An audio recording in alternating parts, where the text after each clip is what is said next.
Hi everyone, welcome and hope you're having a good Sunday.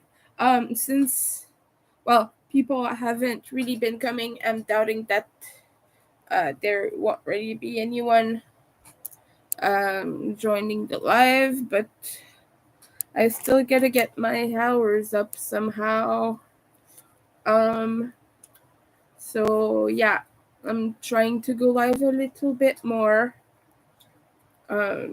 We haven't had many people join. I've had a few likes here and there. Um, but that's pretty much it. Okay, this one didn't work. I'm sorry. I'm gonna redo the links. Sometimes Nightbot doesn't want to work with us.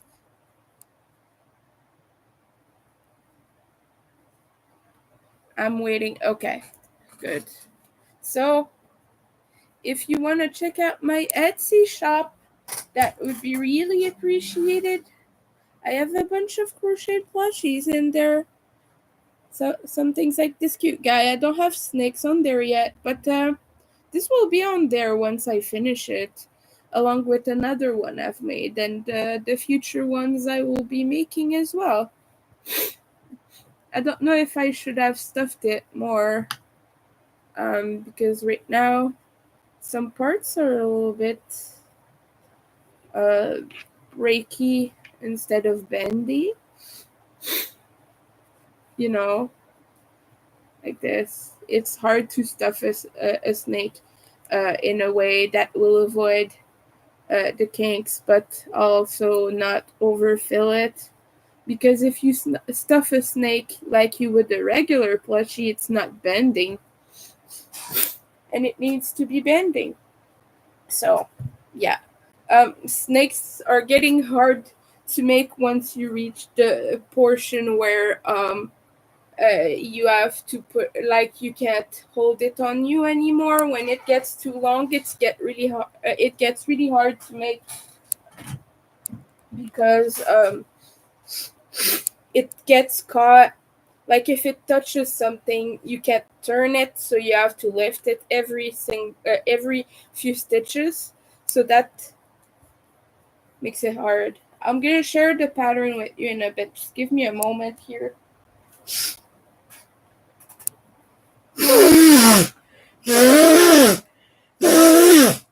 Allergies again.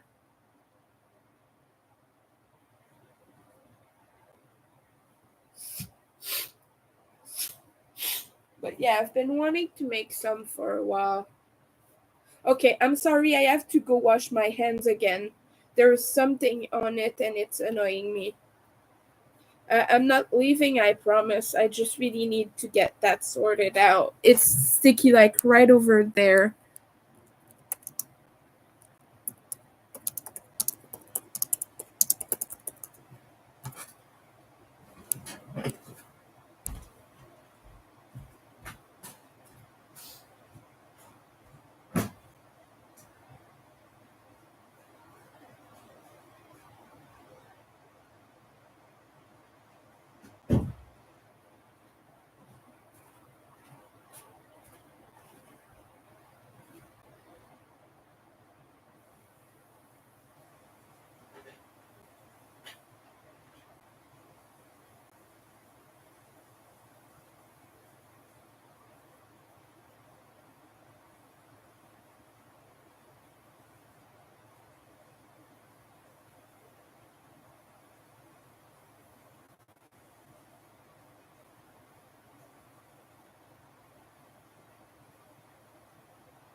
Okay, I'm back.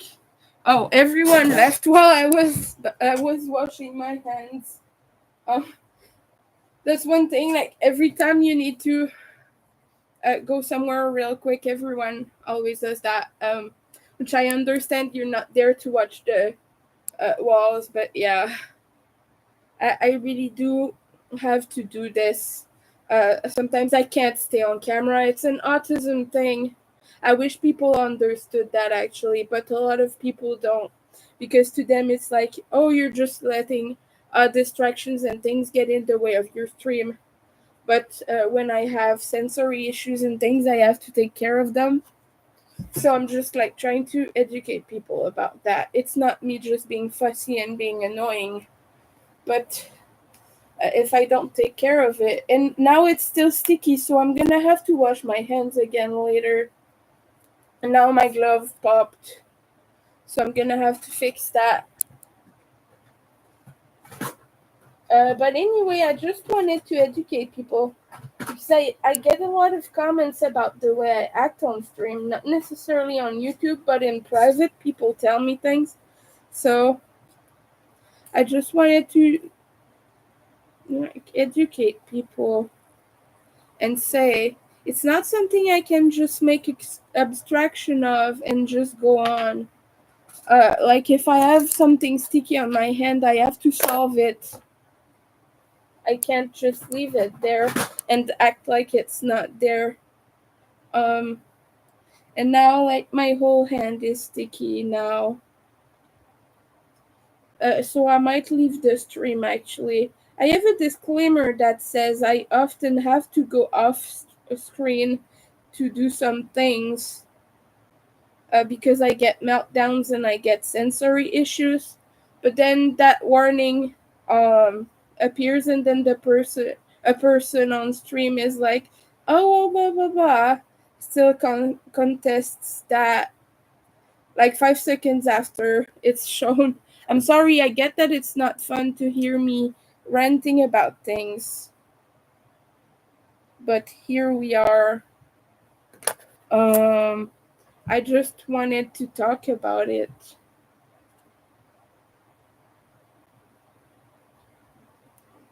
This is definitely not a good sensory day. It's a difficult sensory day.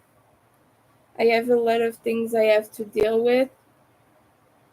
I mean, on a sensory level, I don't mean busy. And the thing about that is that a lot of people will respond to the things you see according to what they know because that's what they know. Which that's not what I'm criticizing here, but then it makes some for some erasure in some way because you say, oh, uh, I have a lot to deal with today, and people are like, oh, you're so busy. That's good, right? You're a business, you're busy. And that's not what you meant. You're actually you have a lot of issues and things, and people are just like, go on you, and they're praising you for having a lot of sensory issues and meltdowns and things.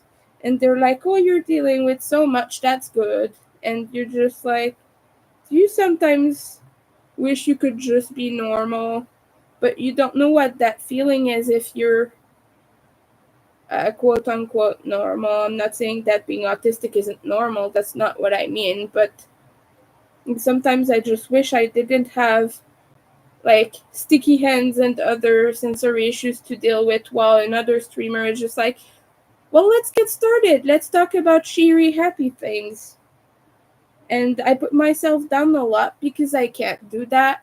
And sometimes I hear people putting me down because I don't do it, and like silently bashing me, not directly, but kind of in a concealed kind of way, being like, "Oh, this person is so silly and so weird to watch. They say things that are like so annoying and blah blah blah." Like I get that stuff sometimes thrown at me, and I'm just I'm just trying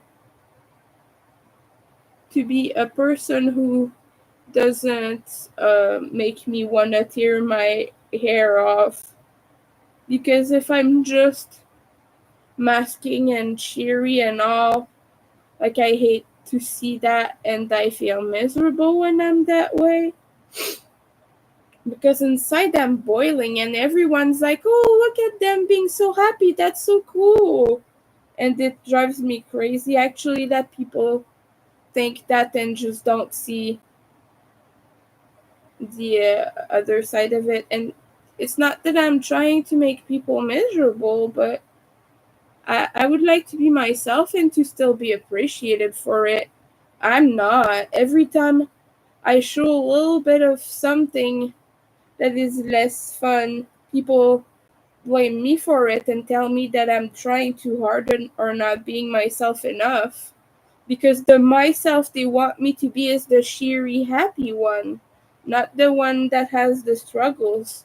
And then some other people praise me for talking about that stuff and say that it's impressive and all that I'm able to articulate that. But then suddenly you see people disappearing when you're actually in crisis mode. And I want to make sure people know that I'm not blaming them for taking care of themselves first and leaving if they need a break. That's not what I'm saying.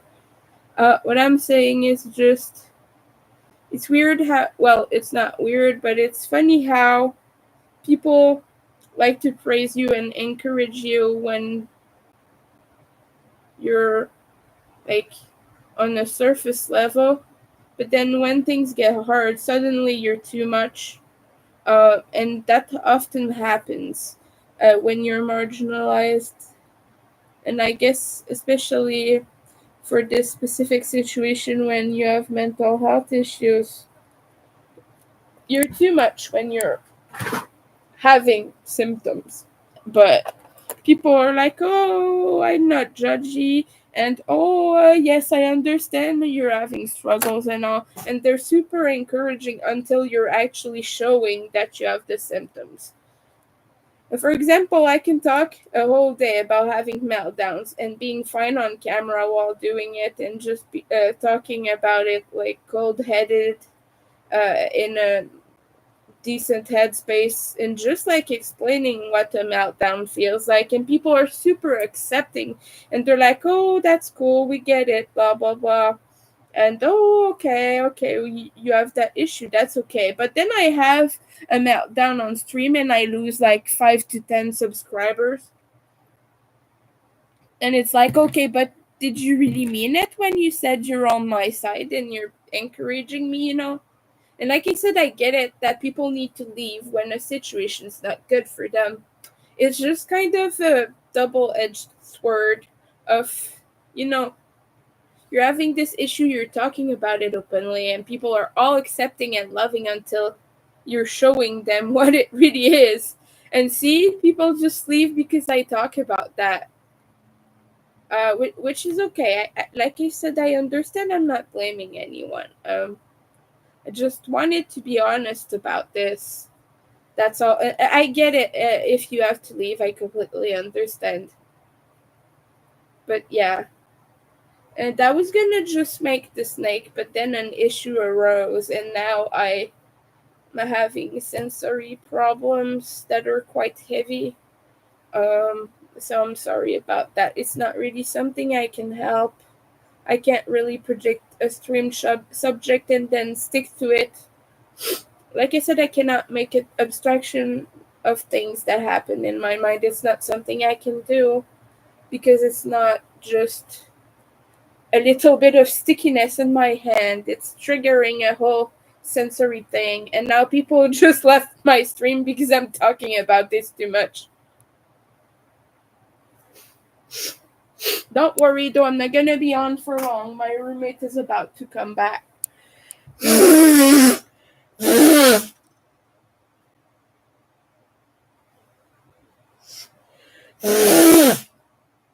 And I don't want to silence myself anymore, so I don't care if people don't want to stick by.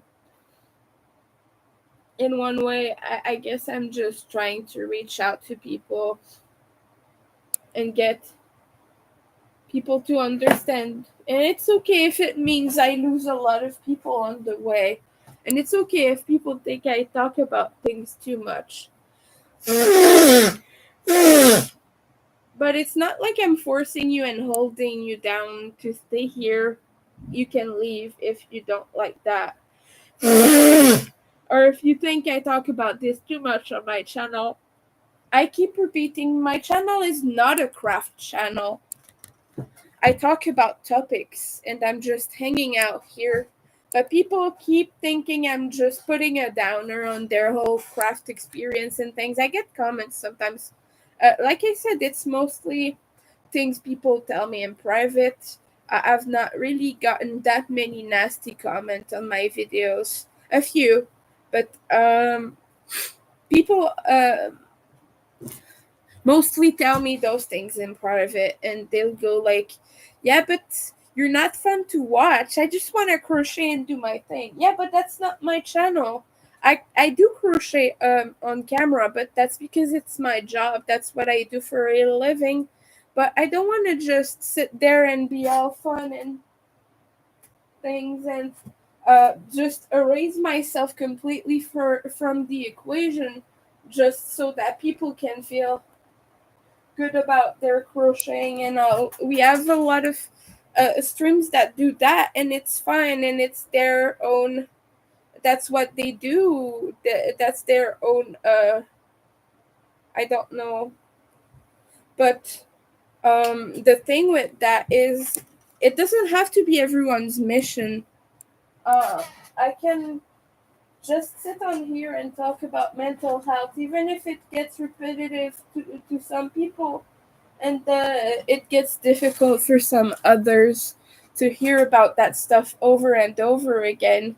But if you think it's repetitive that I do that, it's because you're not here for what my channel is about. You're here expecting my channel to be a certain type of way, and I understand the frustration because a lot of you were advertised me as a crochet channel because the people who advertise me think I have a crochet channel, and that's what they tell people I do.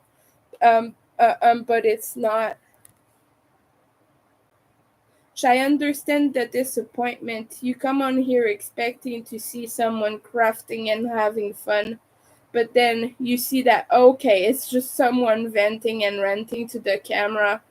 I get that it sucks and you don't really want to be subscribed to that. And just while I was talking about that, I just checked and we have lost some subscribers again. I hope people don't think I'm targeting them personally. Um, but yeah. And also there is this other thing that I kind of seem to think that people don't really want to talk to me. They're okay. I'm just gonna. I need to. I'll be back.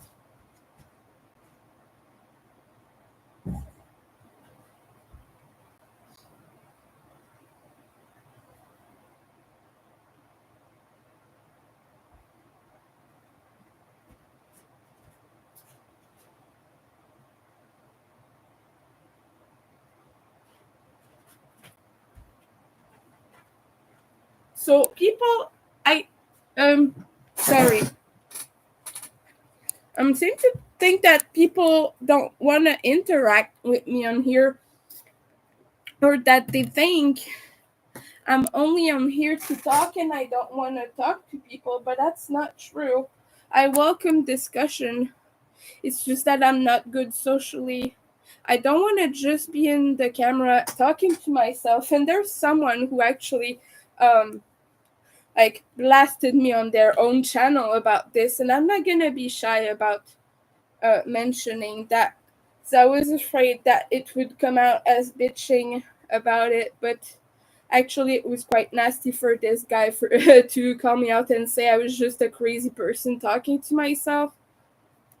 Like, people say things like that about me, and I'm just like, no, I talk about issues and things, but I want people to respond and to engage in the conversation. And I don't mean the occasional lurker. That's not what I mean. But everyone ever who comes in my videos, on my live streams, just sits there and watches, and nobody replies and nobody interacts with me except from like a few select friends. When we have Ian come in, we talk, and we get some things out and things like that. Sometimes we have a chat with Leather. Sometimes we have a chat with a few people, but most of the time it's just me. It's just people watching me vent to the camera, and it turns into this whole thing where I'm just complaining and complaining, and it's like a shaking their head kind of situation. This, when will they shut up, but I don't know how to express it in a different way that I want people to interact, no matter what I talk about. Even when I just talk about crochet, no one replies, and I don't know how to talk to people in a way that they will reply. So I just sit there and I vent and I rant, and it turns into this whole raging thing that people are just like, when is it gonna end? But I want a conversation. Just please help me with that, because I'm not good at conversation. And I know it's not fair for me to put that burden on you to be like, hey, make me conversation, because I don't know how to make conversation. But ultimately, it's true. I don't know how to make conversation. I need the help. I need people to engage so I can engage back, because I don't know how to get you to talk to me. Like during Easter, I was asking, hey, does anyone have fun traditions or something? Is there something you like to do during Easter holidays, or while you're on vacation? Do you have something you do every year? And we had like over 10 people there, and not one of them said anything at all. And it could have been just oh no, we just chill, but no one said anything, not even, oh, I'm chilling, or we usually go to that place, or oh, we don't celebrate Easter. No, it was just like no one just didn't reply. And I can't have just 10 people who just happen to be lurking. Like, some of them have had to have been people who just didn't want to engage. And truthfully, I'm at a loss. I don't know how to talk to people to make my channel interesting.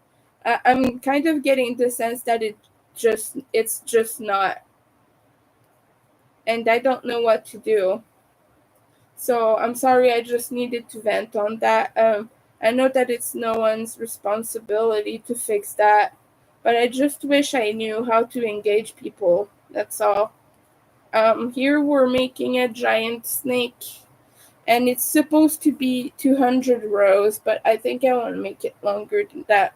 Uh, Actually, I might stop at 200 rows, because if I make a bigger one, I would have liked it to be larger as well, because this is quite thin for a snake. This is just like about an inch thick, and I would have wanted like a snake that would be at least 2 inches. That would be great. It would be so huge. But that would take a lot of stuffing. Let me know if anyone's interested in snakes. Um, because this will be on my Etsy once I finish it. I said I was gonna share the pattern, but right now I'm not finding it, so I'll do that later. My hands are sticky, and I don't really feel like touching anything that might get them stickier or that I might get dirty.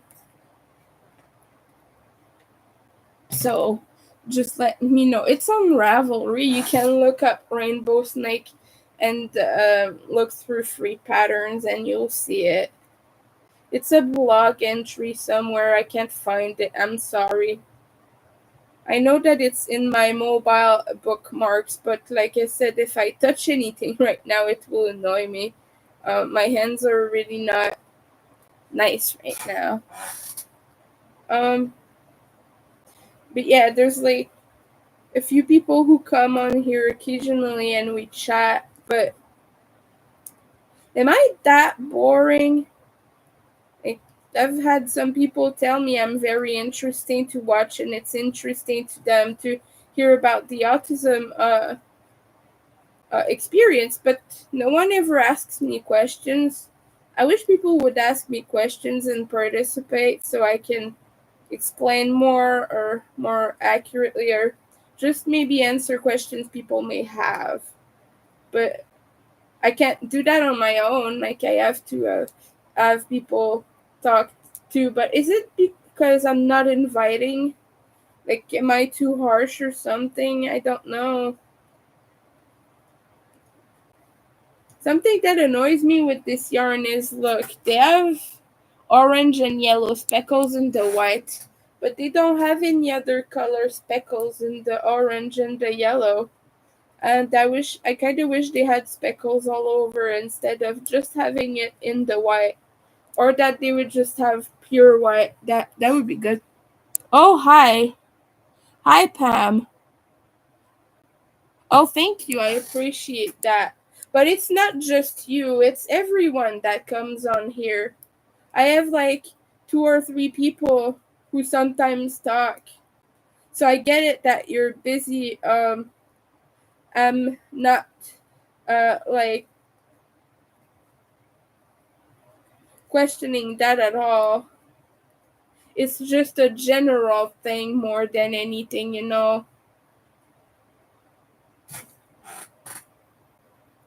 But I think that it's mainly because the main people who advertise my channel are Don Yarndall, Jerry, which is Mr. Yarndall, and a few other people, but all of them are in the yarn community. So when people see my channel, they see that I do crochet work, they assume that it's all I do, and that my YouTube is about it. And just because I crochet a lot of things on camera too, and I also often talk about unplanned things.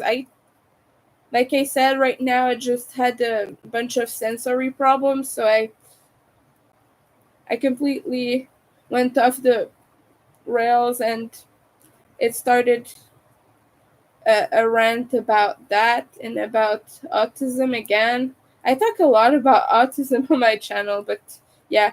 And one time someone told me you should change your channel name to something about crochet instead, and I was just like, yeah, but that's not what I do. And they said, well, it would drive more engagement, but the thing about that is I don't want my channel to just be crochet or to be crafts, because when I tried to do that, I got really burnt out because I wasn't feeling well, and I was stopping myself from just being myself on camera, if that makes any sense. And I kept getting, I kept having meltdowns, and that person was kind of upset when I told them I wasn't gonna change my channel name. So I did it briefly, and I'm ashamed I did that, but I did it briefly, just to please that one person. And it's kind of silly, right? Changing your whole channel name for one person. And so for a while, it was Winter Nightmare Crochet. Um, but yeah, and that's still my YouTube link, by the way. I think it still is. But it's not my channel name. My channel name, I've changed it back to only be Winter Nightmare. And the nightmare is because I have CPTSD. So it's kind of a reminder of that, kind of in relation to that. Because it's a condition that is associated with a lot of nightmares that can be very intense. PTSD in general is associated with that, and it takes a toll. And it's kind of a reminder that it's a part of me. It's not my whole personality. It's not the whole sum of who I am, but it's a part that I cannot subtract. So that's kind of the reason behind the name. Yeah, actually, I had a jerk um tell me very mean things about that, and he said I was just trying to be edgy and trying to misrepresent myself. And but you're a sweet person, you're not mean or anything. Why would you have nightmare in your name? You're just trying to be edgy, you're just trying to make yourself look cool, blah blah blah. It's just like, nobody asked you. Yeah, sometimes people just like to put their assumptions, and it left a weird taste in my mouth, and I no longer support that person for that reason. But it's just like, people always need to push their ideas on you because they see something in you. And some people are actually have the introspection skills to go and, okay, that's how I see things, but that's probably not how this person sees it, though. So I'm gonna be gentle. And some people have the ability to do that, but not all of them do. And I know that my username is not about me trying to be edgy and rah, I'm such a mean person.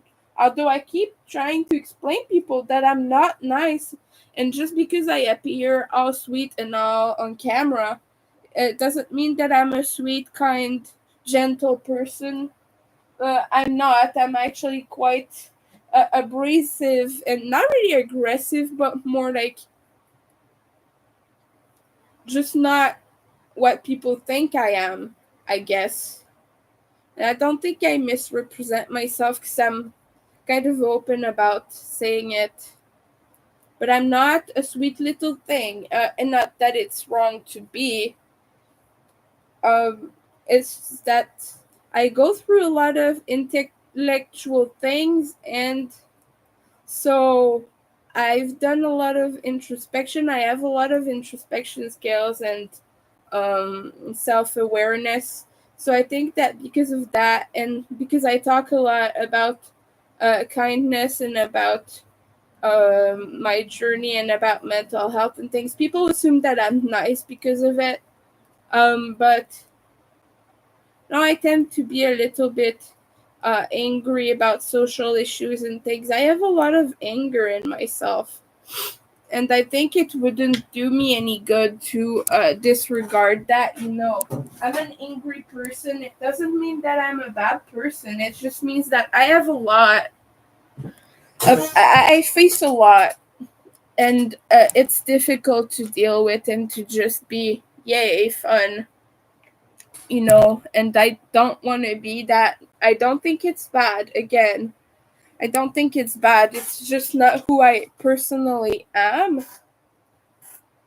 But I go in public, and sometimes I can yell at people. Sometimes I have very big meltdowns in public, and people never mind their business when you have a meltdown. They're all over you, either criticizing you or like overwhelming you. They won't leave you alone. They'll ask you like 20 questions. Are you okay? Do I need to call someone? I'm gonna help you with that. They grab your things without even asking, and they like transport them or put them somewhere else, or like people grab you sometimes if you fall. That's so stupid. But I was walking on ice, actual ice. I fell down. A woman grabbed my coat, lifted me up on the ground, and then she acted all offended and shocked when I ran away from her, screaming, "Don't touch me, don't touch me, don't touch me." And she just grabbed me and pulled. And she was shocked that I reacted this way. But I have CPTSD, and I have hypermobile ankles, and people kept telling me, well, she didn't know that, but the fact of the matter is she didn't ask herself. She just did that because, oh, I'm gonna be a nice person. I'm gonna help this person look. I'm gonna look all nice and caring. And she didn't stop and ask herself if it was really beneficial to help in this situation.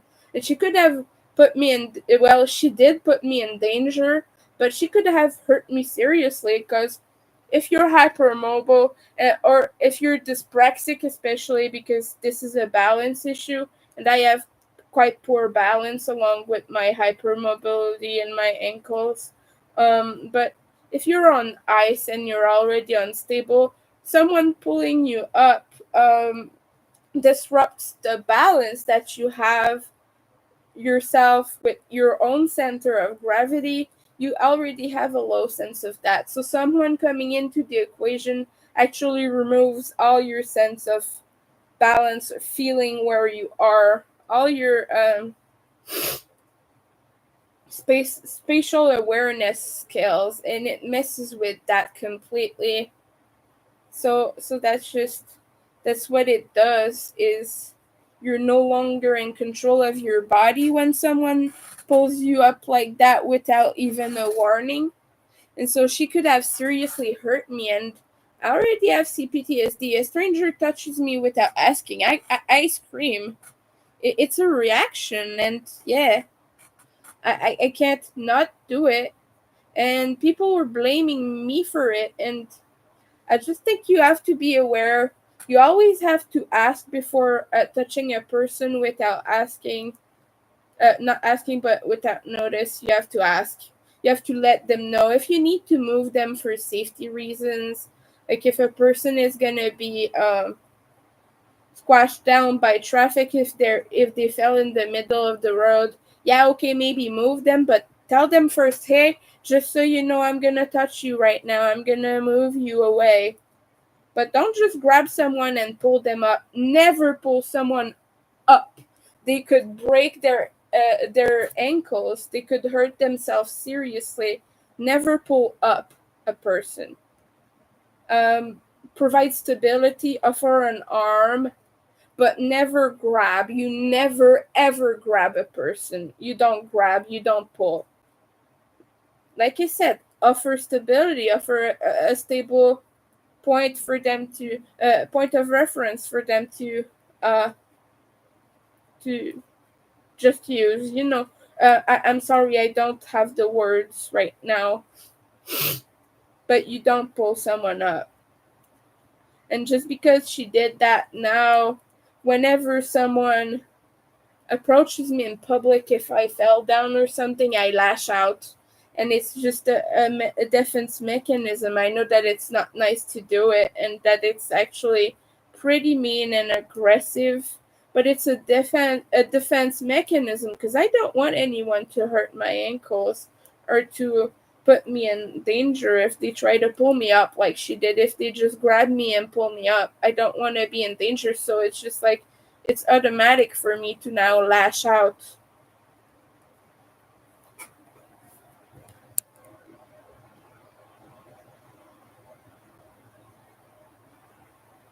I'm not sure what you're talking about, Jason.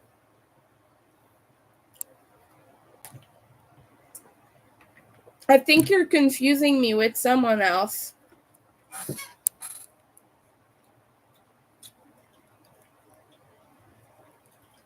Um, but yeah, as I was saying, little pro tip: if someone fell down, if you want to approach them, you never touch them. First of all, oh, that is my roommate. He's smoking right now. That's not good. I'm gonna have to tell him again to not do that when he's in the lobby. But yeah, just as a rule of thumb, you don't touch someone um, who fell down. If you need to check if they're okay, always ask first. If they're unconscious, of course you can touch them to verify their pulse and everything. That's not what I meant, but always make sure the person is not surprised if you need to touch them. Always let them know. They might protest, but like I said, if it is a safety issue, you should tell them. Oh, oh, that's great. Oh, I'm happy about. Oh, okay. Oh, I'm happy about that. I'm happy for Granny D.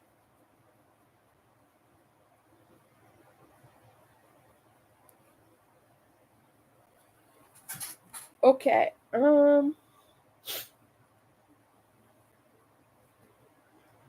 And also another rule of thumb, if you do present your arm, it's only as a stability purpose. So try to keep it leveled.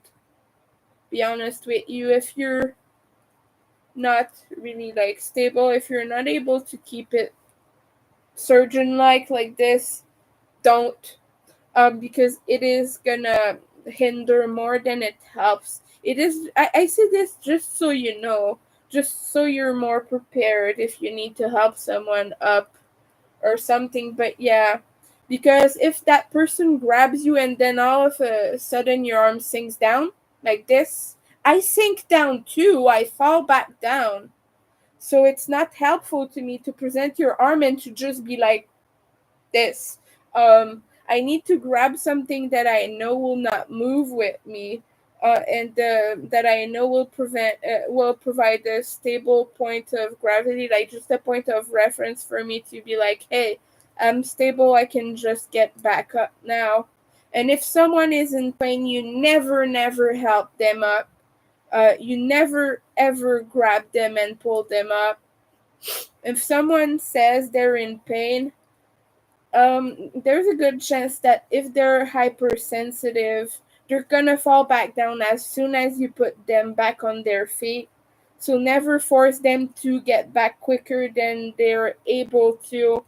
Let the person live their burst of pain. If they're hypersensitive like me, they will get a burst of pain that is very elevated, and it will peak.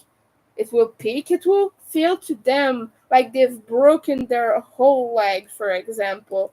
Okay, so if I hit my leg, or I smashed my knee on some ice or something, I fell down on my knee on ice or something, um to me it feels like I just broke my whole leg, all my bones, and that I'm so in pain that I cannot move. And it's not because I'm physically hurt, it's because my brain sends an overly strong signal for something that should just be like, okay, I fell, it sucks. But my brain sends a signal that I'm hurt, and it sends a signal that I'm in all the pain in the world. So just let their pain peak, stay there with them, stay there next to them, talk them through it, be helpful. Don't force calling 911. Trust that the person knows what's best for them. Unless you see blood or something, is if there's a significant blood loss. But I say this because you don't need to send someone to the ER who just fell down and has an overly strong pain reaction. Just let it peak. Unless the person tells you they want 911 to be called. But yeah, if someone just fell down like that and isn't hurt, and they're just peaking, like I said, just be gentle about that. Just give them a moment, especially if they ask for it. Just give them a moment. I get that a lot of people think that some people can't estimate their pain accurately, and they're gonna lie about it and things like that. But I've had the opposite problem. I've had people tell me, oh, if you're hurting this much, it's because you need to go to the ER. It's because you're hurt. It's because you're this and that. And I'm just like, no, just let me be. Let me be on the ground right now. I need to be on the ground. Just let me be. And I've had people yell at me that if I don't get up, they're gonna call the police and things like that. So like, this is just like trying to tell people to be gentle and just give us a moment. That's really what all it is about.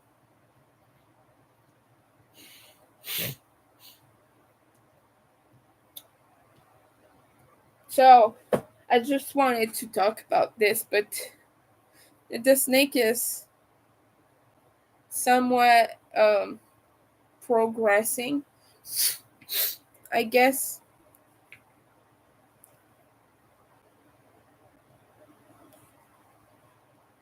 it loops right now.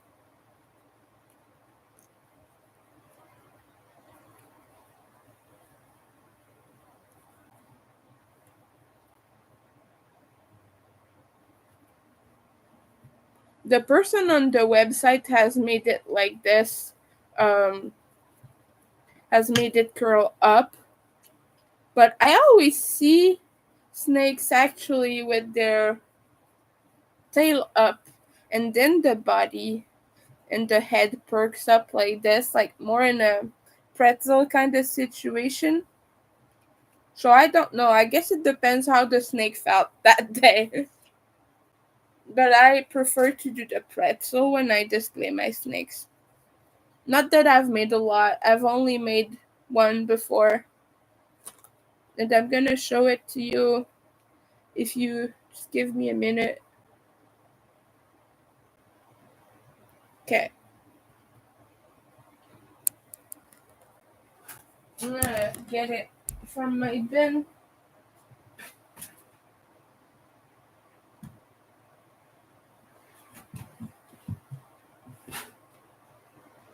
Yeah. And that one is kind of, well, that one is much shorter than this one will be. This one is probably like about 150 stitches. It's enough to go on my shoulders like a stethoscope. And one of the eyes is one row further than it should be. That's because I made a mistake. But it's okay, it's still cute.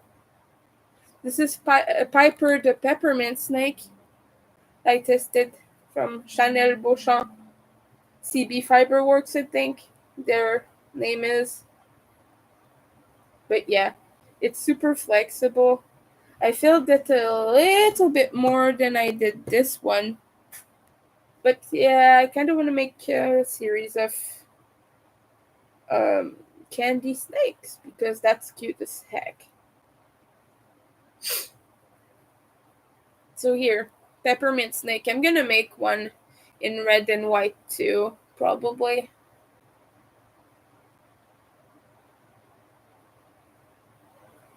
Let me squish the head. The head is round on this one. Needs to be squished because snakes are squished. Snakes have a flat head.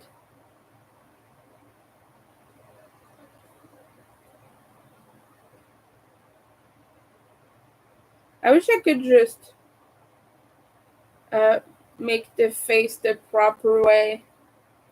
But it has an eye that is further than the other one. And look at it. It has silver eyes, very pretty. This one has orange eyes. Like that. Look at that. Cute. I just thought it was cute with the candy corn color scheme. So I'm gonna sell these for maybe like, I don't know, um around $30 to $40 just because they take a while to make.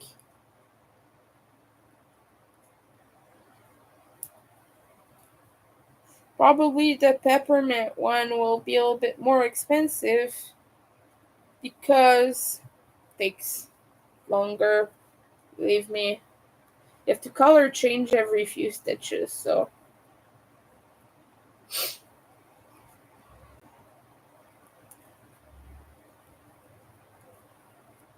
my goal is to make it to at least 200 right now because the pattern says 200 stitches. Well, rounds actually.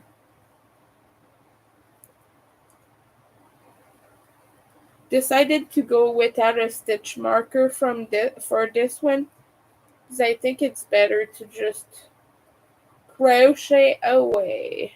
No, I just like that.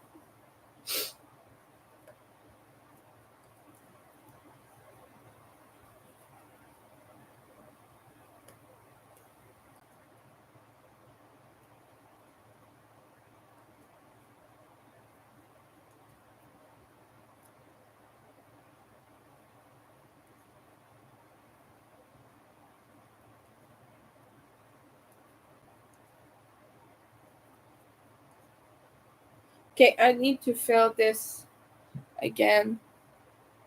It says to fill it every 10 stitches, but then if I do that, it gathers lumps, so I just do it more often. That's just what I do. The way I calculate the number of stitches is there is an average of 13 rounds or 14 rounds per color. So this first one has 10 rounds and the rest have about the number I said. So 1, 2, 3, 4, 5, 6, 7, 8, 9, 10, 11, 12, 13, 14. So 14 times 13 is, let me grab a calculator.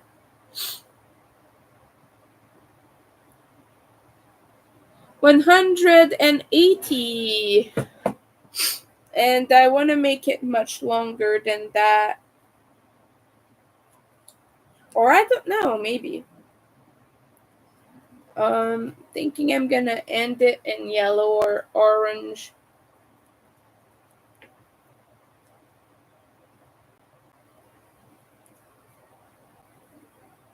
Just because it starts in white.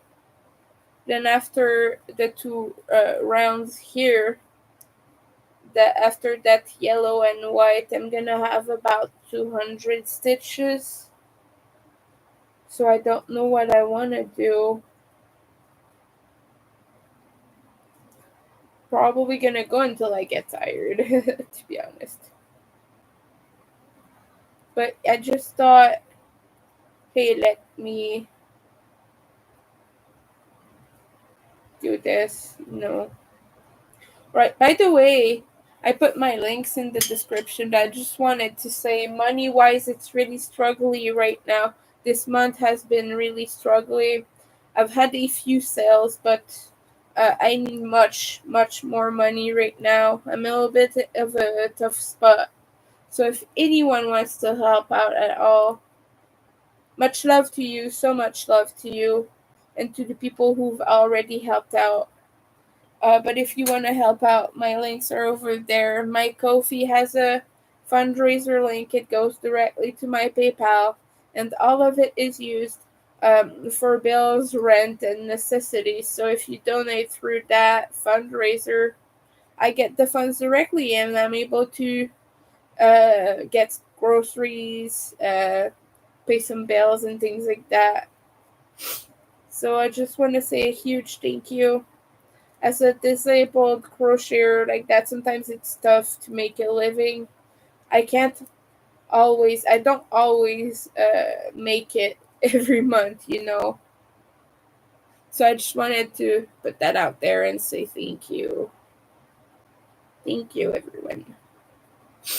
And if you want one of my lovely crochet plushies, go over to my Etsy. If you want a snake, and if they're not uploaded yet, you can shoot me a message on Instagram. We can figure that out. I have open orders right now. I'm just taking a break from them for a little while because I feel like crocheting on something fun. I also have a test I'm working on, but I have 2 months and I'm quite advanced on it right now. Progressed on it right now. Like the first section is about almost done. I need like 12 more rows on it. So yeah.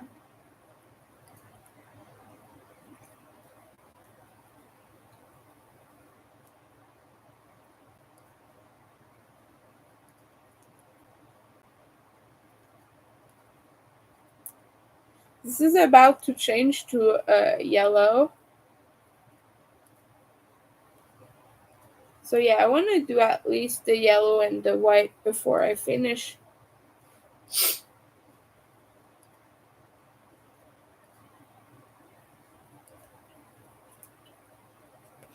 And with Piper the peppermint snake that I showed you, I thought maybe doing a Beetlejuice one would be pretty cool.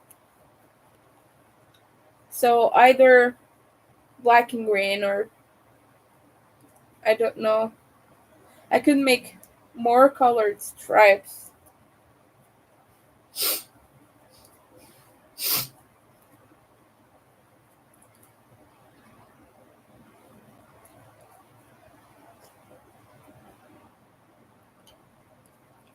I'll be right back. It's getting so hot in here. I think I'll just balance out the temperature by opening my bedroom door.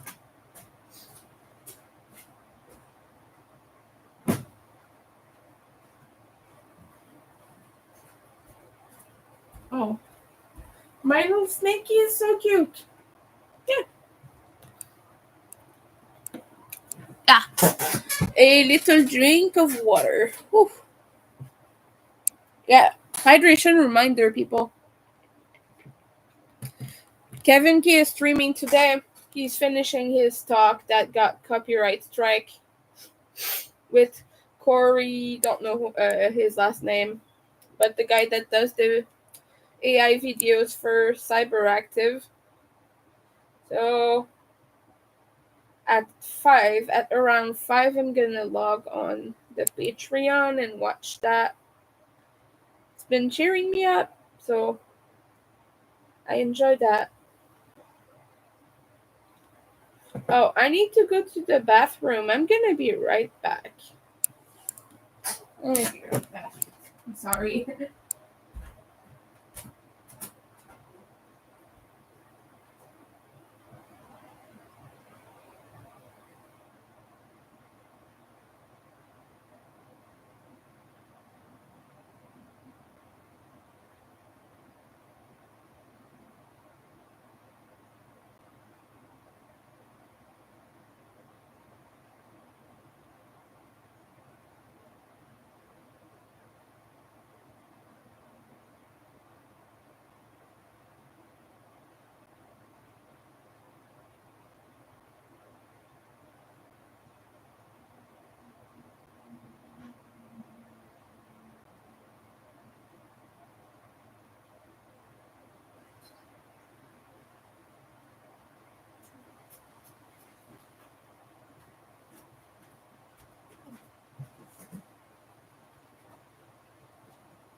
Also, I'm gonna need to paint some safety eyes. I noticed that I have quite a bit of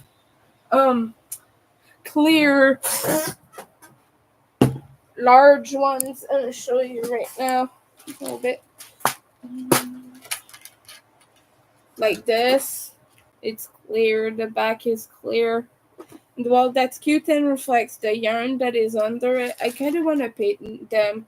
I want to make pink ones for another snake that I'm making, so I'm gonna do that soon. I'll just put them aside for now while I finish this one snake. But yeah, I'm just gonna put them here. It's gonna be neon pink, so yeah. Look at this guy, it's so long. I really love this guy. It's getting a little bit of fluff on its face. Maybe it's a lady snake. I don't know.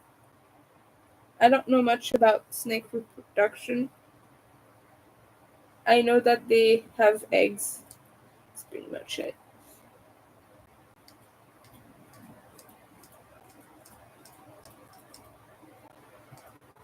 I'm just shaving off the halo.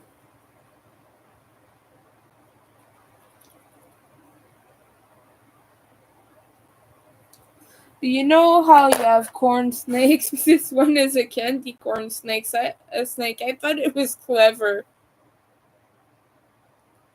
And there's a pattern to make a tongue, a little split tongue, but I don't think I want to do it. I think I'm just gonna keep it like that. Okay, let's snake it up, which means continue to crochet. Yesterday I worked on it while watching a show. It's called the three three body problem. It's a alien thingy. It's pretty cool. It's on Netflix. I quite enjoy that show. I might watch it again later. Um, After Kevin's Patreon live.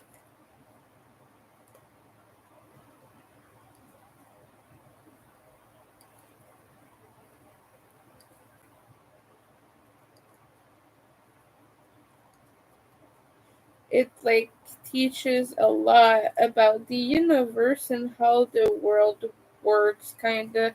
And it's a scientific kind of show.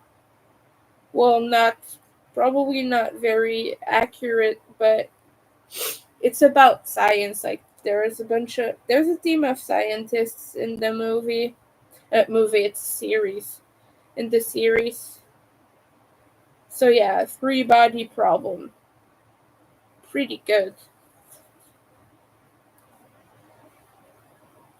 Don't usually watch series, but this one is a short one. It has 8 episodes, and then it finishes like that.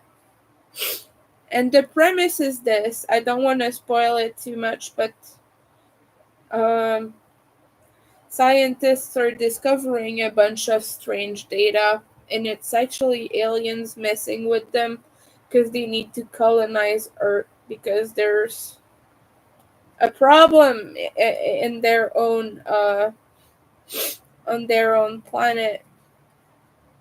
They need to move away, kind of, They need to move out.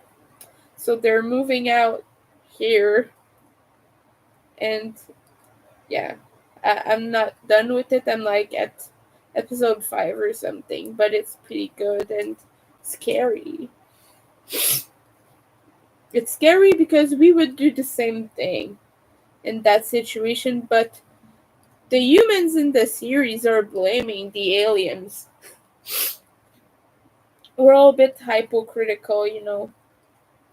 Be like, they're invading our home, but we keep doing that. We colonize places that aren't our own, like, especially white people, that's what we do.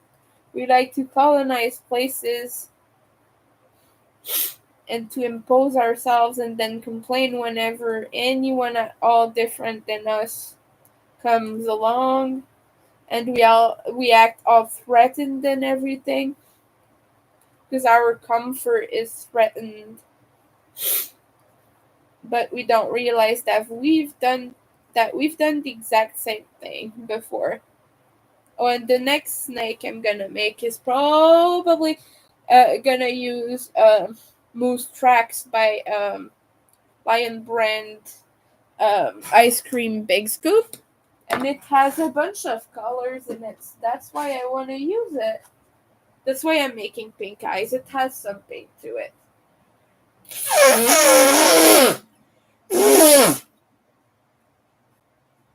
And I have pink eye right now because of allergies, so it's kind of funny. Don't worry, I'm gonna wash the snake.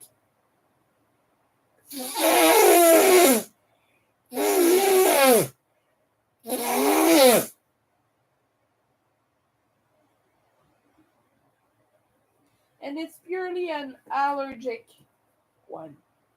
Um, it's just that when you get allergies, your eyes get really irritated sometimes, and that's what this is. That's what I have.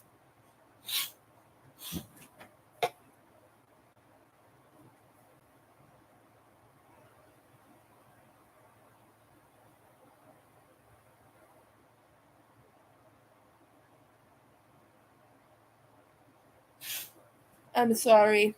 Okay, I'm here again. Hopefully not dying. Operation reminder. So, yeah, I have about 20 rounds before I start decreasing. I think I'm gonna call it a day after that. I think I'm pretty much done with the snake.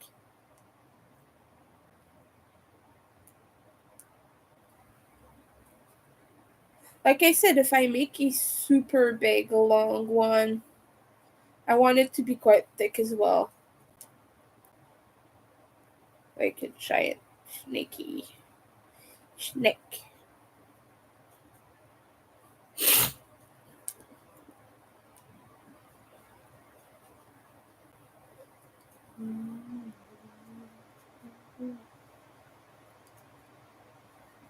And I'm using dragon eyes for them.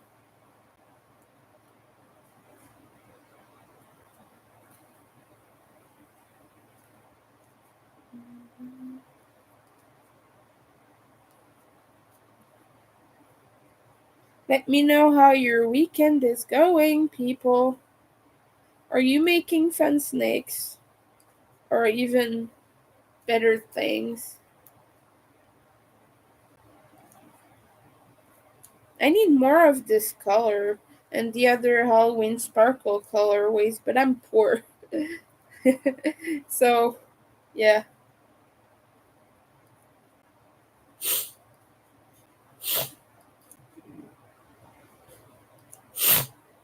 I'm sorry.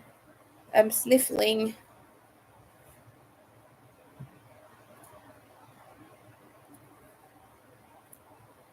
I just add little bits of stuffing here and there. And I think it's pretty much how I've approached the snaky.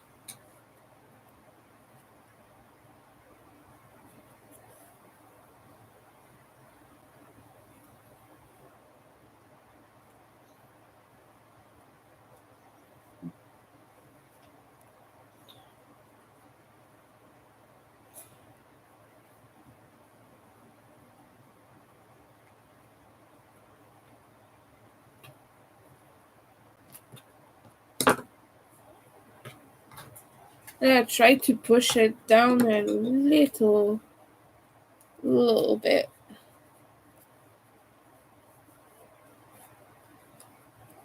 Oh, now it's bulking up. That's not what we want.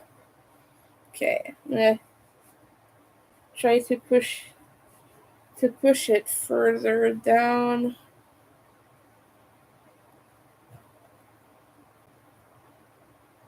Okay, I think I've managed to somewhat salvage it. We're gonna take out a little bit of it then.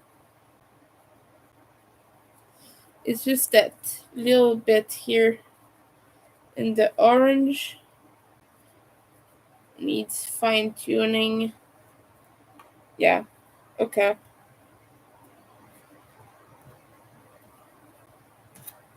Okay, there.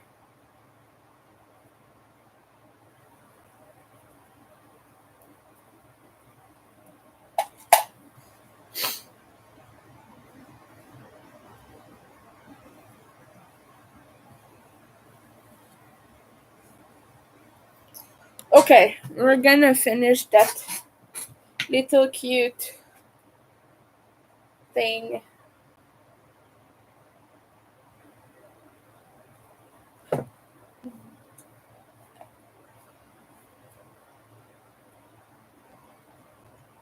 I could make just big neon snakes with black heads because I want the eyes to pop.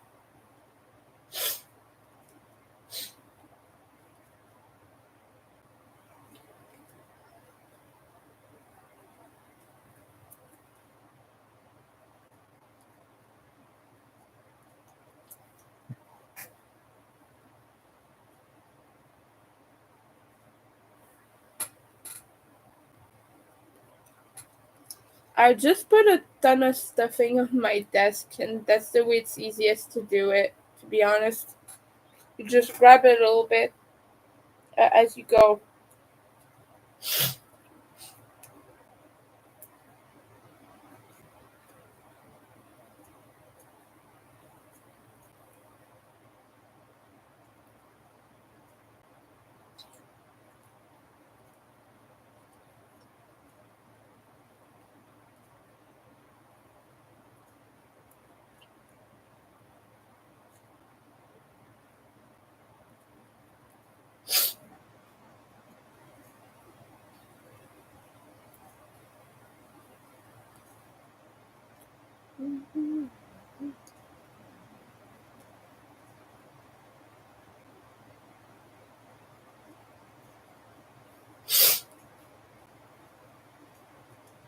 And the one I want to use most tracks for, I want to hold together with black yarn. That way it makes it kind of a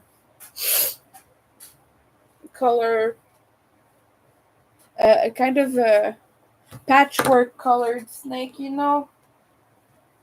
It's gonna be cute.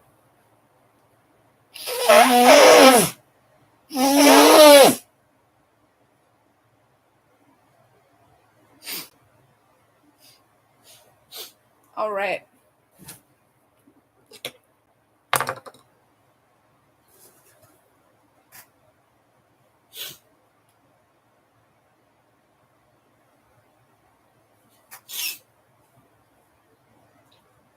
I'm sorry, it keeps wetting my nose, I mean.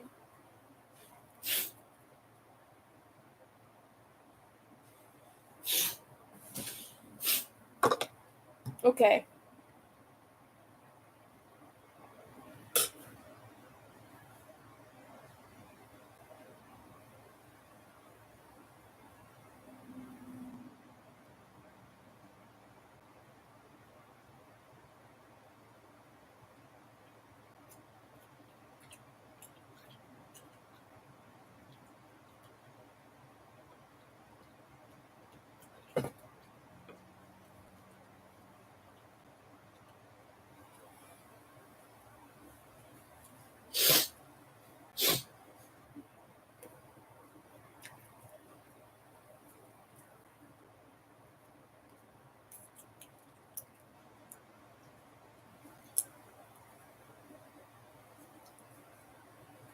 Um,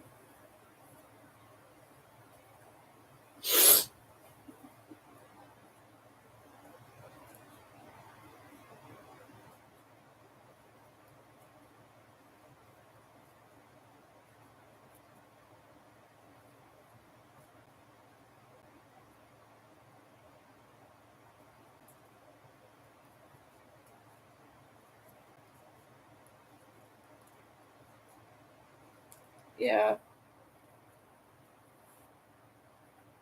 I'm sorry I'm not so talkative now.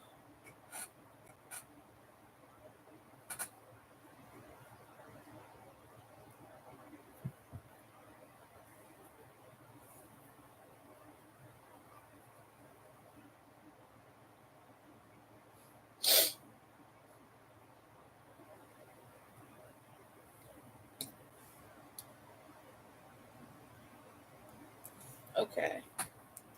There. There. Come on, little snaky.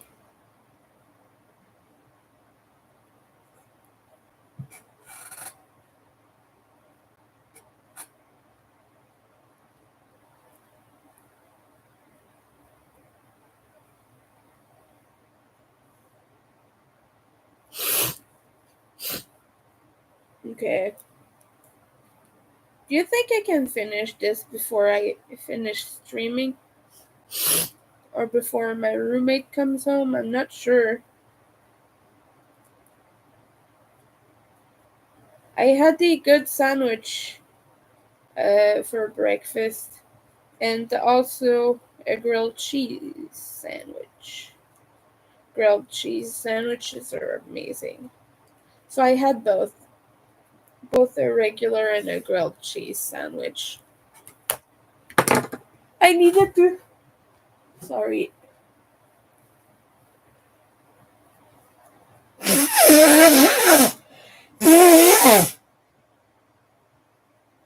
I needed to eat more because I got up later and didn't eat before.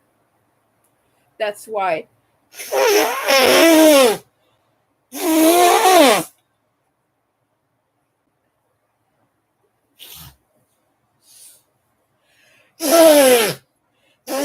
I'm sorry that I have to plug my nose sometimes when I talk. It's because I get sneezing fits. and I don't want to forget what I was gonna say.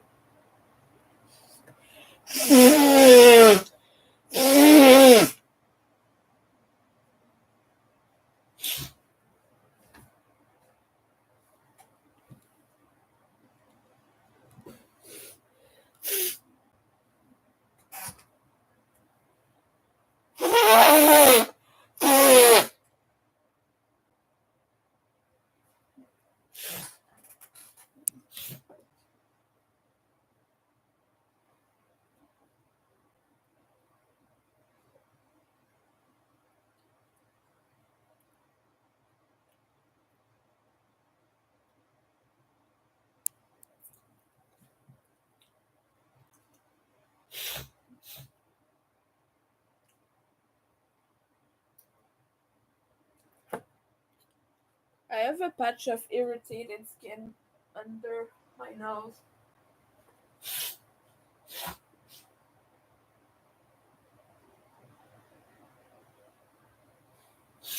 I'm sorry, I'm all sneezy. Maybe I will keep this snake and just put it on my Etsy as a listing, but keep this one since I sneezed all over it. I still clean it, but you know,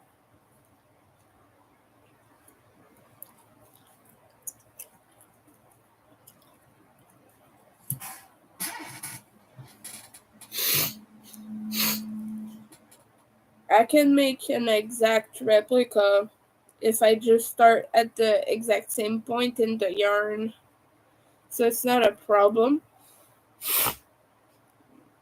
Not that I think it wouldn't matter that I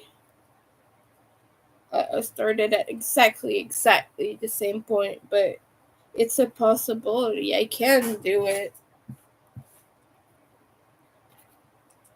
So I'm gonna pull out the orange just because the tail is gonna be orange. But after that, it will probably get into some more of the yellow too. I don't know how long the tail is. I just know that it has 3 rounds per level of the crease, and it decreases one each time. So that's what I know. She's a pretty long tail. I don't know why they do it like this, but they do. My goal with this line is to make mostly candy colored snakes. So they will all look very colorful, vibrant colors or pastel colors, things that look like a candy. And I'm gonna make a bright stripe one for sure. I just wanna find a pattern that makes it bigger than this because I think this is kind of small for what I wanna do.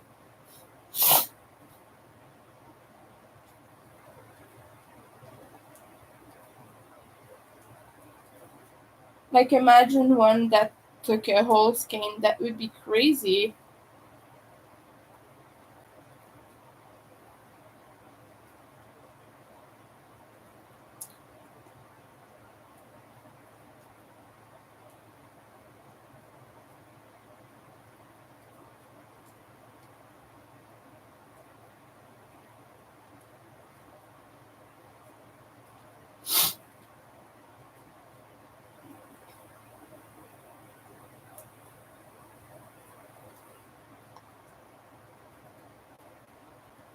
And I'm almost finished with the yellow already too.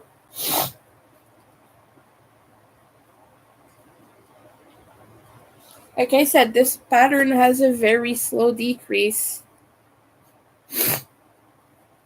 It decreases one, then it has 3 rounds. It decreases one, then it has 3 rounds, and so on.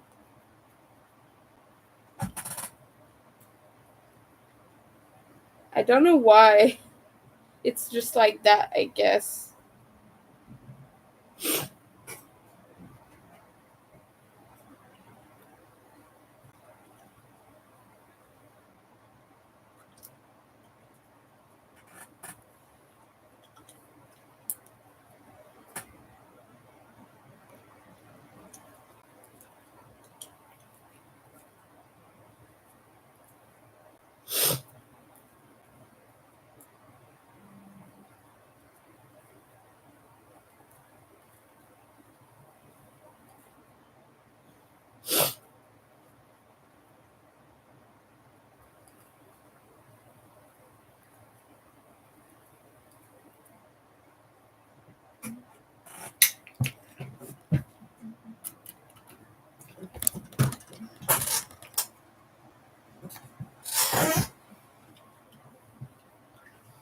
I'm running out of ways to twist this one to make it work while I crochet. It's touching the ground, and its head is like pushing back.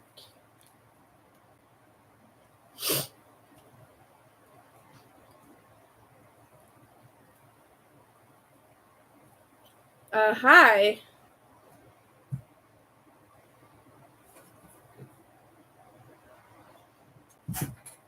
How are you doing today? We're just finishing up a snake, and once I'm done, I'm gonna go back to my cavern, I guess.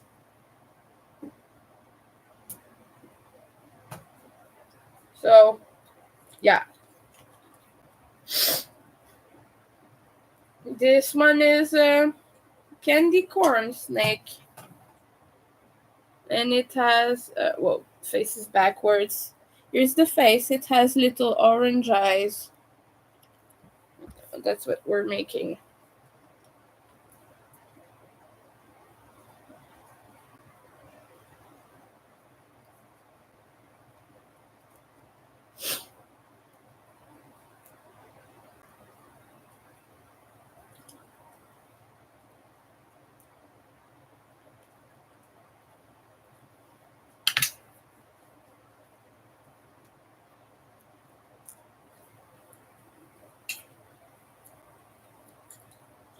The main challenge with very big snakes like that, just like I was saying, once it gets big enough, you cannot contain it anymore, and it gets quite challenging to spin it around every time.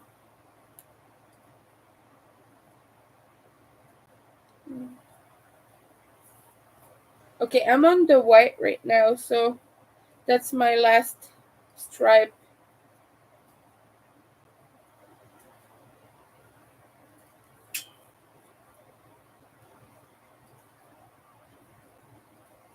And this one will probably be mine, but I will put it on Etsy and um, as a made to order thing, probably.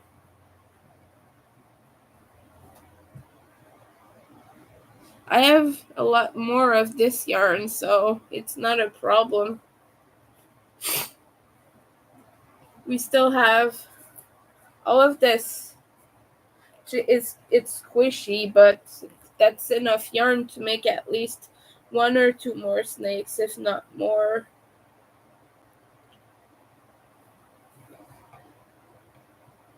Um, I don't know the length, but I'm stopping at 200 rounds, which is right now it's at least a meter long. So yeah, that's about it.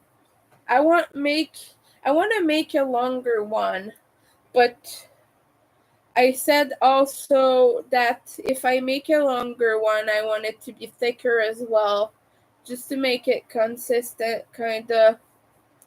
So there's another colorway that is all neons and things like that that I want to keep and make a giant snake with it.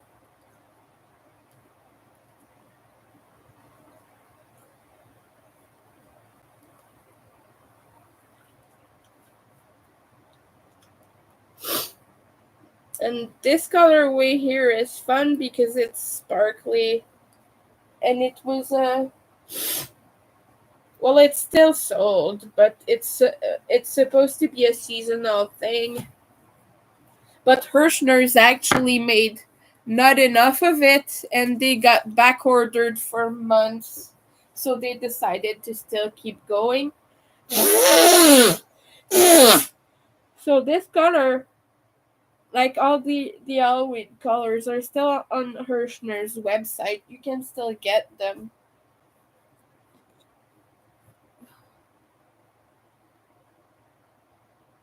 No, I don't want for it to be bendy like that. Actually, these can be swirled around and things to look like a proper snake. You just have to like push the stuffing a little bit. But no, I don't want to buy extra things for that. I don't really have money for that right now. Um, it's doing fine. It could have been made better. The stuffing is a little bit hard to distribute, but I think I did it okay overall. There are a few kinks here and there, but yeah, I'm still satisfied with the overall snake. I'm just annoyed because it's so long now that it doesn't want to stay put while I work on it.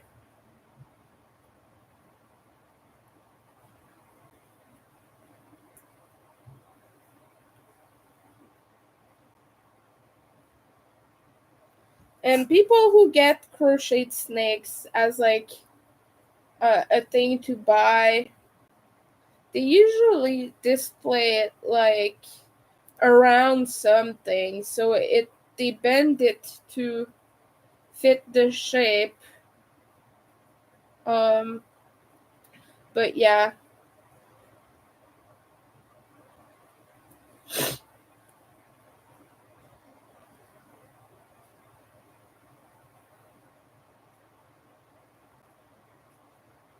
I can also add stuffing on the sides once I'm done by pushing it with a small object like a needle or something. That's something that's achievable. You just have to put it back together by just like pushing the hole around so it doesn't stay like a huge hole. It's manageable. I will probably do that and add a little bit more stuffing to some parts of it later. It's easy to do. It just takes a while because you have to push it down with something like this that is quite small. Um, the pattern comes with a little split tongue, like a little snake tongue, but I'm not making it. I could make one, but also I'm kind of lazy, so um, I don't know if I want to do that. I also have to think that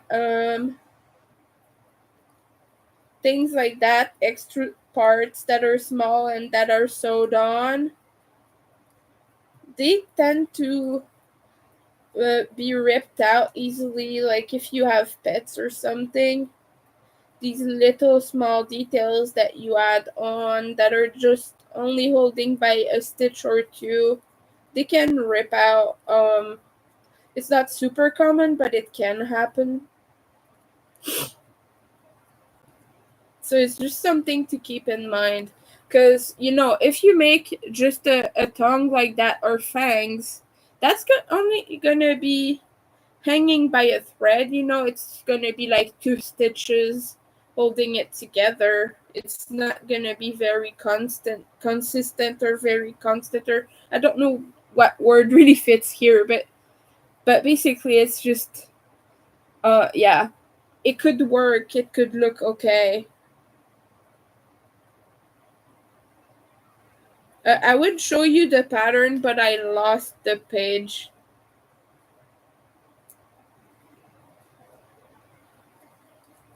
Sadly, while I was starting it. But now, all I've had to do for the body is just working around. So, like, I've not needed the pattern. See, we have reminders for Nightbot now. Thank you, Nightbot. Okay, and now I have to just finish this one stripe. And another reminder that Nightbot always forgets. Hydration. Ah. But yeah, the pattern does come with a small tongue. Makes it very cute, by the way. I could make one in black to fit with the color of this snake. I don't want to make a red uh, tongue for this. It wouldn't look really nice, I think. Yeah. So I don't know. I'm thinking about my options. For now, I'm just gonna finish it and see if I add anything. Um, I could be super fancy and do color changes inside the body for it to have a pattern too. You could make a python. There are patterns for that actually.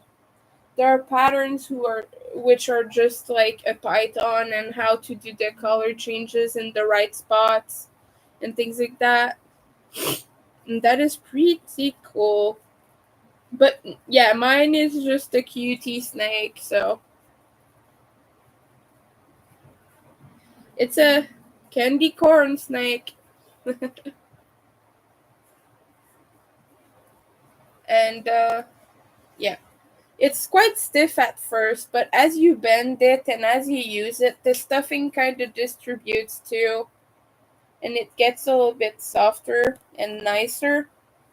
So yeah, come on, go back to where you came from. Ugh, it doesn't wanna. Uh, it doesn't wanna get back down. I think it was just it got too used to the good life.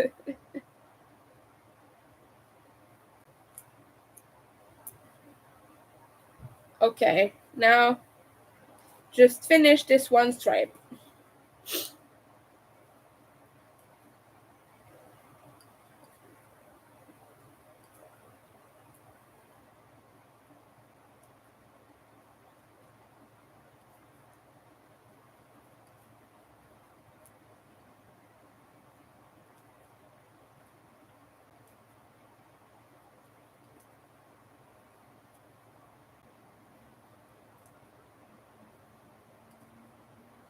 I also think it's long enough now.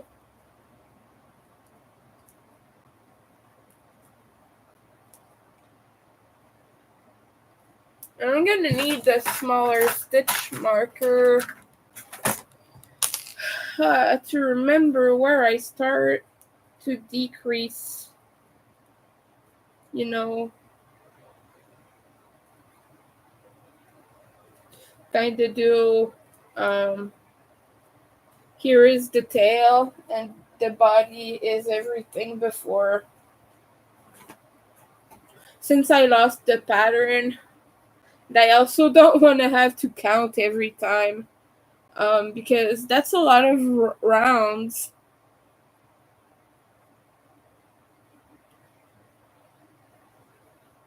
Yeah,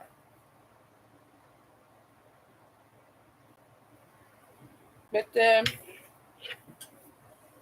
I'm definitely gonna make more snakes because I've enjoyed this.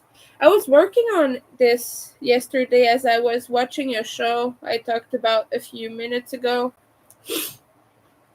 and it's what working on itself almost. It was super smooth and super quick. Um, I got most of it done.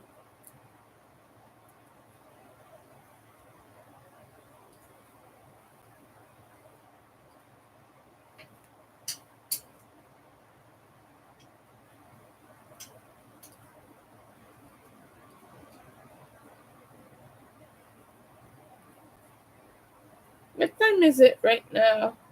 Oh, it's almost 3. Almost 3 p.m.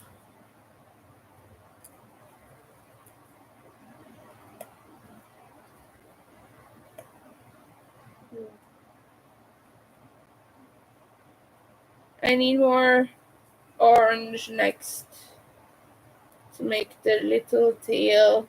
Come on. I'm almost done with the white. I want it to go faster. Not gonna lie.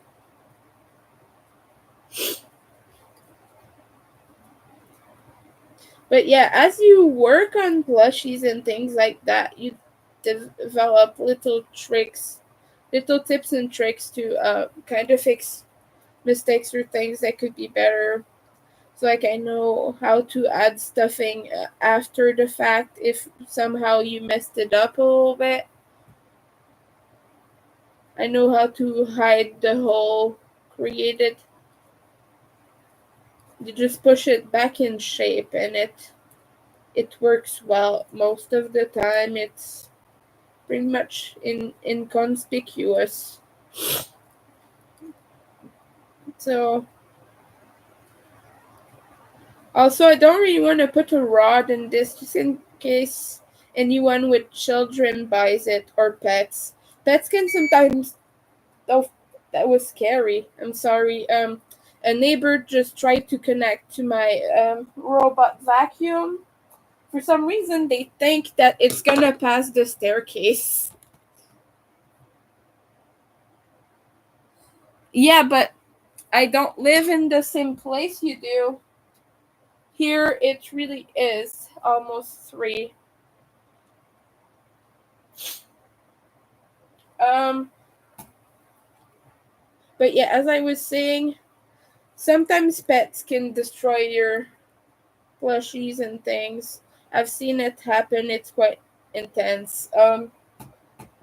My parents, when I moved away, not so fun fact about my childhood, but when I moved away, my dad just gave away all my things to the dog, all my stuffies, all my stuffed animals. He just threw them all to the dog as soon as I moved out.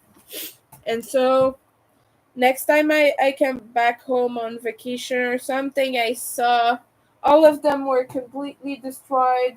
There was stuffing all over the place. And my dad was like, "Look, the dog had fun." And I was like, "Dad, that those are my childhood plushies. You could have put them in a box, sent them to me. I would have paid for shipping, you dummy." But yeah, dogs can very nastily take care of. Yeah, but we're not in the same time zone, dear. It's 2:36 right now. No, it's 2:40 right now. It doesn't matter that you're different provinces over. Um, it's not your which time zone are you in? Is it like mountain time? I think it's mountain time. Cuz I'm in Eastern Standard Time. Well, right now it's daylight savings, but I think it is. I'm at a loss. I couldn't tell you. But yeah, I'm Eastern Time. Yes, you're Mountain Time. You're a little bit earlier than I am. Last time I was in that area was in November.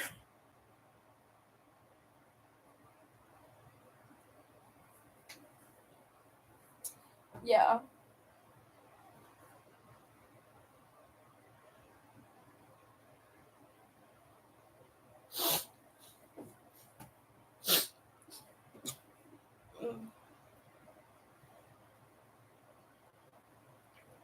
For those who don't know, Canada has 3 different time zones, or two or three. I don't know anymore. But well, it's just like in the US, right? It's not the same time everywhere in the US. It's the same thing for Canada. I'm on the I'm on this side and there's this side, right? It's difficult to explain without a map, but yeah.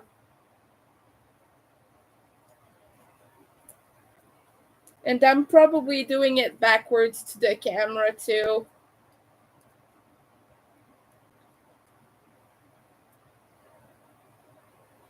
Okay. Now we gotta do the tail. And I need another different stitch marker. Right. Do I have? Okay, yeah, it's here. We have 6 time zones. See, I'm not good with time zones, but we have a few different ones. That's for sure. But mine is Eastern time. Do we have Pacific time? I think we do.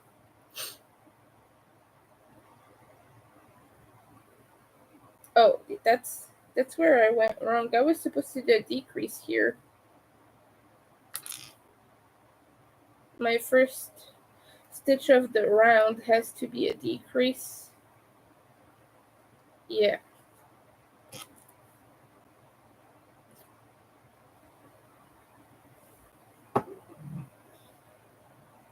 Wow. Okay. Oh yeah, we have a bunch of them.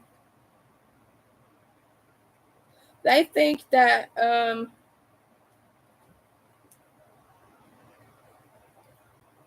I've not actually met anyone from most of these. Most of my friends are from either the Eastern, the Mountain, or the Pacific time zones. But yeah, um, what was I trying to say? I don't remember.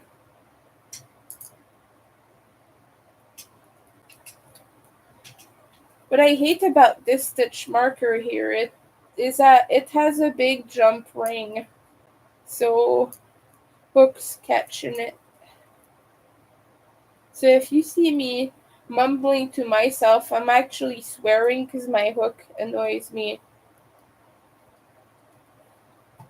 And we gotta add the little bell here.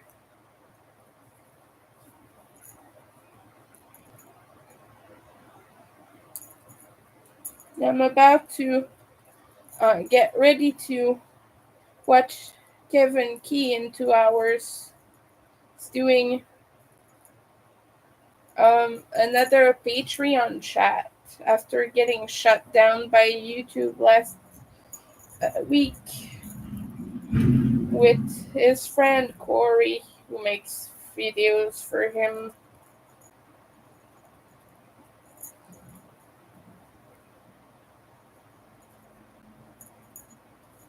So they were showcasing their AI videos and they got shut down for copyright infringement, which was Kevin's own video for one of his video clips for Cyberactive, which by the way, I talked about this already, but Cyberactive has a new Wish album that was released in like February. So yeah, that's what he was showing, and he got copyright strike. So we're gonna try again this time, and he hopes that it won't happen again. But you know how YouTube is, so yeah. Come on, tail, tail correctly now.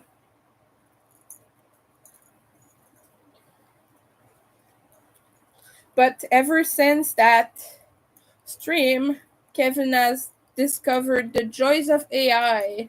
Because the guy he works with makes AI video, which I already shared my opinion about. I'm not so fond of AI personally, but that guy, ever since he had to talk with Kevin, now Kevin is obsessed with AI and all he's been posting to his social media is silly little AI things like jokes and memes and things. Like he's been sharing AI made president videos of them endorsing his music. Silly guy. Kevin is very silly. I love and support him very much, but he's a silly, silly man.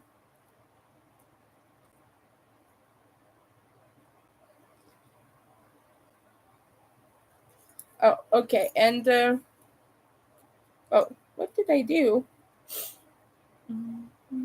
Okay, I need another round here. Just another one. Um,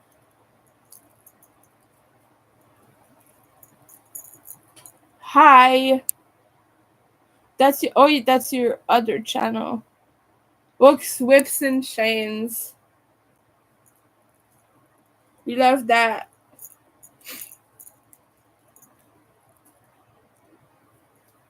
Okay, come on. So I will measure this once I'm done. The tail has gotta add a couple inches at least, if not more.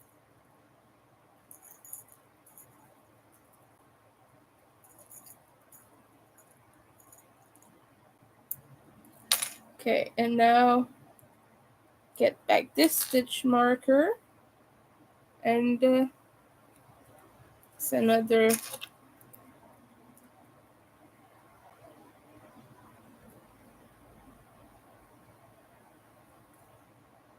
here. It's your new channel. Oh, you you now have a crochet channel?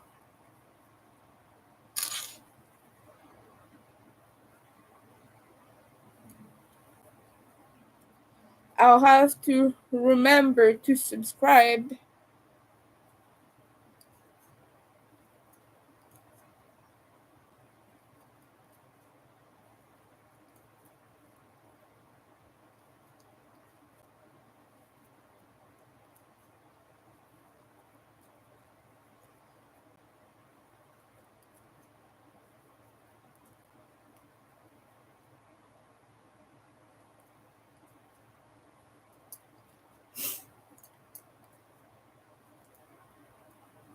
Oh, come on. Come on, I said. Don't make me repeat it twice. Ah, there you go.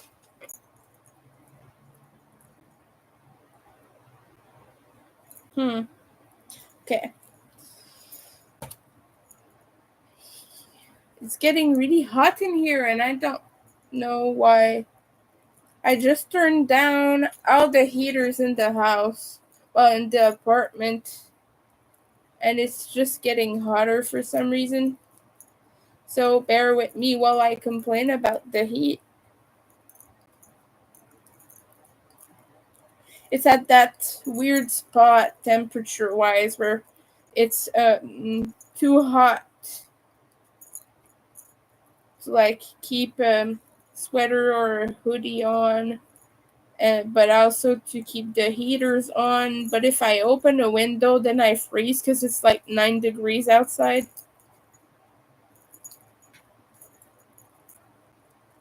So yeah, that's what it is. Alright. I'm approximating how to do the tail right now, just so you know. Because I don't have the pattern page right now. Might be on my phone or something. I know that it's in my mobile bookmarks, and I know I can access it from my computer too. I just have sticky fingers right now, so I don't really want to do that. But might share it on my community tab once I finish the project. So when I share it, it will have the link. Just remind me to do it if I forget, I guess, because my mind is forgetful. Okay.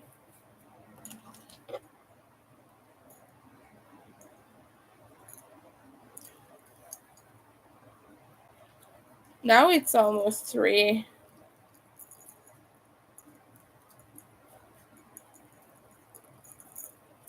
I'm gonna have to go soon.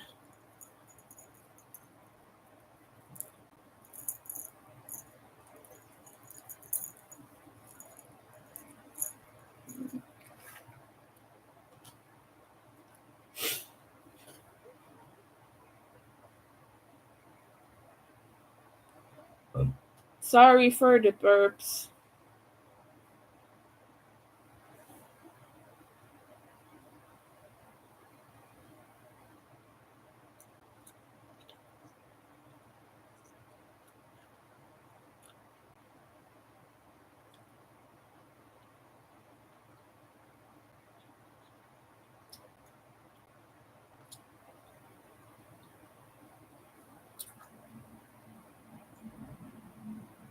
Okay, turns out it was open on my phone, but I can't send that in the chat, unfortunately.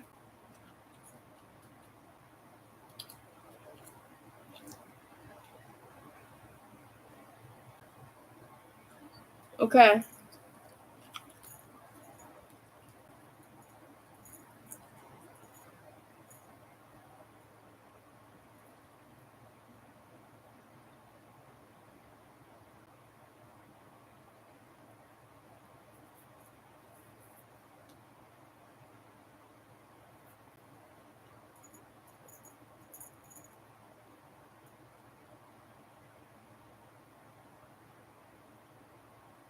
I'm not understanding how the heck they're doing their tail. They've got like a bunch of random stitches on there that don't really make any sense. So I'm just gonna stick to my idea and just do a normal tail that decreases smoothly, gradually, because right in the middle of it they have like 10 rounds without any decrease, and I worry that I just will have a flat area then. Okay.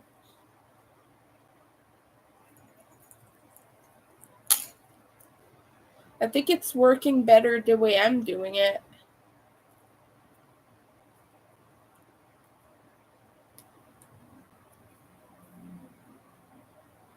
You can't really see it on camera right now because it's not really decreasing that much. Like you can kind of see it's tapering down. But yeah, let's stuff this more.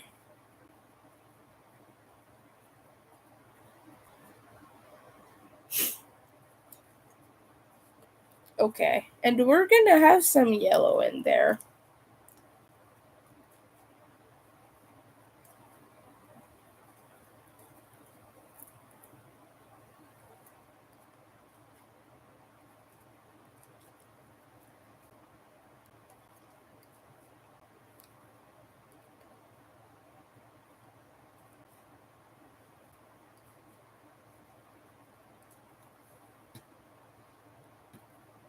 There, okay. Woo!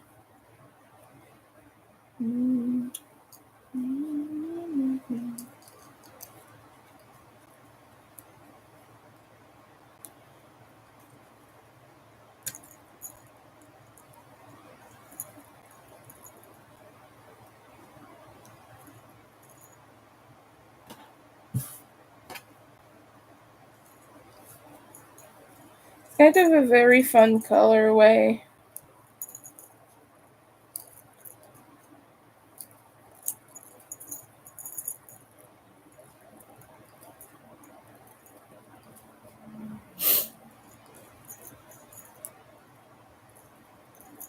Alright, I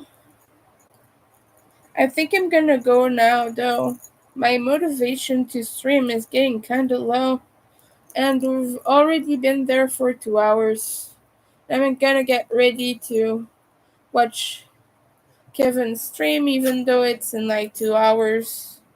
But I'm just like gonna get this done, gonna work on other things. Probably gonna fold some laundry because right now my laundry is all set up over there.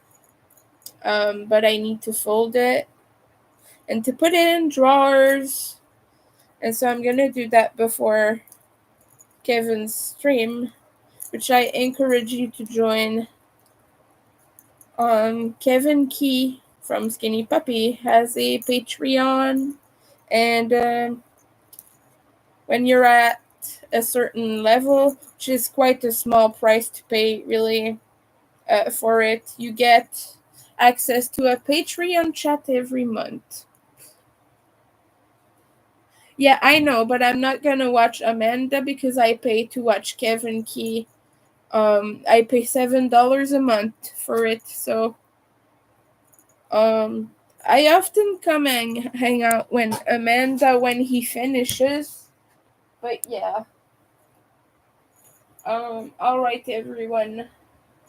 I just wanted to say that Kevin has a live stream every week, in case anyone's interested.